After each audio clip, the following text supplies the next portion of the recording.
ஏன் என்னாச்சு? எதுக்கு இப்படி தடுமாறுற? அதுவா திடீர்னு நீங்க பக்கத்துல வந்ததும் ஒரு மாதிரி ஆயிடுச்சு சார். புரியுது புரியுது. ஏன் சார் சிரிக்கிறீங்க? ஒன்னு நினைச்சுதான் நிக்கி, ஒன்னு நினைச்சுதான். ஒரு வேதியியல் மாற்றம் என்னுள் உன்னை கண்டால் ஏதோ நடக்கிறது. இடையில் ஊர்வலம் செல்ல என் விரல்கள் ஏனோ துடிக்கிறதே.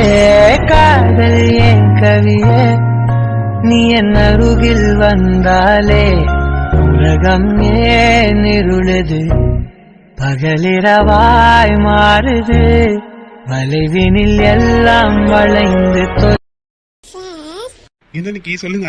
இப்படியே நின்றுட்டுனா நல்லா தான் இருக்கு. ஆனா உள்ள எல்லாரும் வெயிட் பண்றாங்களே போகணும். ஆமா ஆமா சரி.